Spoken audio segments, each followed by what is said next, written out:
Microsoft changed the terms of the sale on Microsoft Office 2019. They released this as perpetually licensed software. After releasing it as a perpetual license, they stopped supporting it, which, okay, whatever, you're not going to support software forever. But then they made it so that this is not even going to work and function properly into the future, and they edited their website to make it seem like they had never promised that. Check this out. I was reading the site, Jimmy Tech from San Francisco. It said, and I quote, "In October 2023, when Microsoft ended support for Office 2019 for Mac, they explicitly told customers, rest assured that all of your Office 2019 apps will continue to function. This sounds like they are now breaking that promise." So I clicked the link to see what he's talking about. And when I click the link, it doesn't say that at all. You can do it, Spectrum. There you go. Support for Office 2019 ended on October 10, 2023. Rest assured that all your Office 2019 apps won't lose any data. Your data can be accessed on any supported Microsoft 365 or Office product.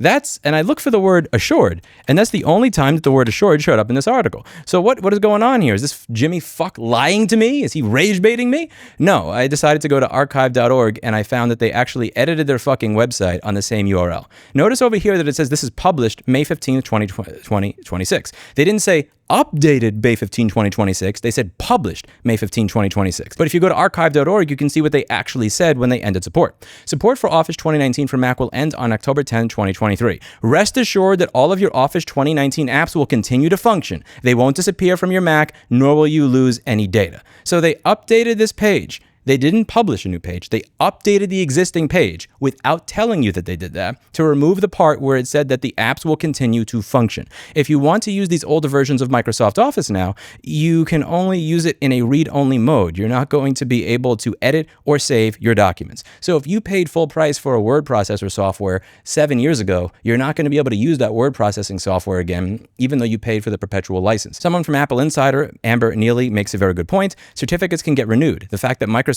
is using the expiration of a certificate as a deadline that retires older versions of Office rather than quietly renewing the certificate is a choice. I'm not saying it's right to fuck people over. I want to be clear. But there's a difference in the way that a small company will fuck somebody over versus how a big company will fuck somebody over. It's usually like a buttoned up way versus the more direct way. For instance, if I'm dealing with a small bodega in Bed-Stuy and I walk into the deli, I have a suit and a tie and a polo shirt and dress shoes and everything, I may pay more money than one of the people from the block that's lived there for 40 years. They don't have price tags on the merchandise, and the guy at the counter may just think I'm willing to pay $1 more, so he'll charge me $1 more. It's not right, but it's kind of underhanded, but it's different from how I would expect Amazon to fuck you over. Amazon will sell something at a hyper low price, and when people are doing fulfillment by Prime, they'll figure out who the supplier is of the product, and then they'll start selling a cheaper product, and then once everybody that sells that product is out of business, then they may raise the price, right? It's a different way of fucking you.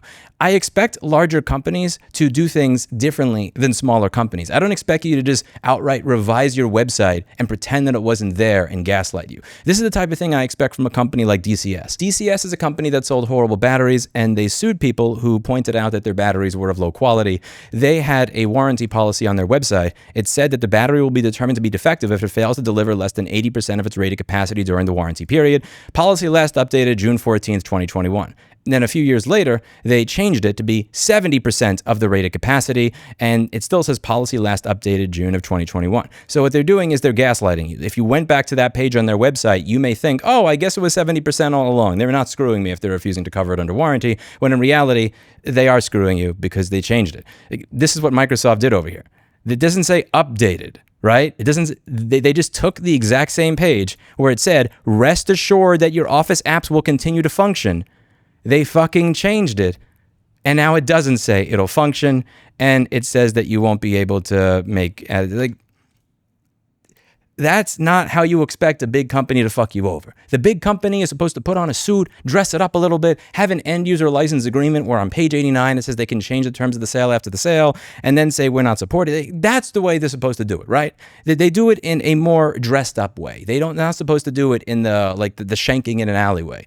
I'm not saying that small businesses are worse than large companies. I'm just saying that I expect something more from a company worth $3 or $4 trillion than just changing your website, pretending that the change never happened, and doing the type of shit that I expect out of DCS batteries. You'll see in the news that entire countries are trying to move away from using Microsoft software in Europe, and I don't blame them when they are pulling stuff like this. This is not even professional revocation of ownership. This is Bush League shit. Let me know what you think in the comments down below. Would you feel more morally justified pirating a Microsoft product when you see that they have revoked ownership and then they've edited their website so that they just erased the part where it said, rest assured that it will continue to function? If I had purchased Microsoft Office 2019, which I have not, I do not. I use LibreOffice or OpenOffice for free. But if I had purchased it, I would feel absolutely no qualms pirating the most new version of it because you literally lied to me.